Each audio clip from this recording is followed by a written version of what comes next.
The nation's largest cattle industry lobby group is fighting to defend the traditional meaning of the word meat. The U.S. Cattlemen's Association filed a petition last month with the Department of Agriculture. It argues lab-grown and plant-based products should not use the terms meat or beef on their labels. Jamie Yuccas visited a California ranch to find out what's at stake.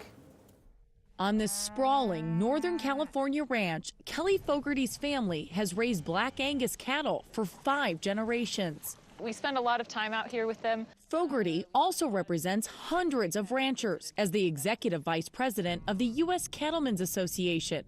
For them, defining meat is easy.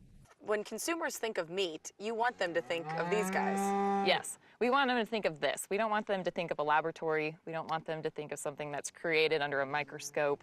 The association is concerned about the increase of animal-free products that have names like this one. Beefy Beyond Beef Crumbles, a plant-based product the company says tastes like real beef.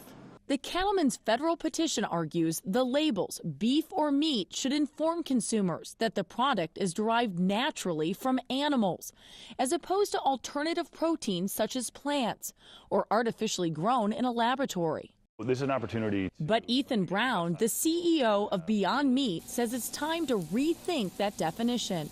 The reason we want to use the word meat is that we firmly believe that this is a piece of meat.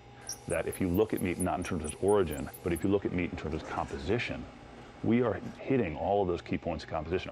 At Beyond Meat's Los Angeles area lab, Brown's team is working to replicate the texture, color, and sensory experience of eating a traditional hamburger. I think it's a mistake to dictate to the consumer what language they can use. This isn't the first fight over food labeling. Dairy farmers have so far been unsuccessful in their battle to make the word milk exclusive to products from cows. In some stores, these animal-free alternatives are currently sold alongside their competitors. We just don't want there to be any confusion when it comes to our product. Do you think it's confusing to the consumer? No, I think the consumer's smart.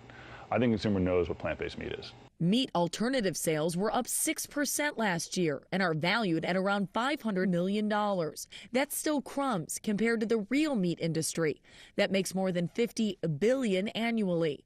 But the USDA says it's considering the cattle ranchers' petition and could finally decide which foods meet the definition. I want this ranch to be here for generations to come after me. The consumer is moving in a direction where they say, look, if I can continue to eat meat, but it's a plant-based meat, I know I'll get all these benefits, health, environment, animal welfare, et cetera. Why wouldn't I do that? For CBS This Morning, Jamie Yuccas near Oakdale, California. I think both sides raised some interesting points, but as we were saying, a good old burger with some cheese is hard to beat. It's hard to beat. For me anyway, I'll just speak for myself.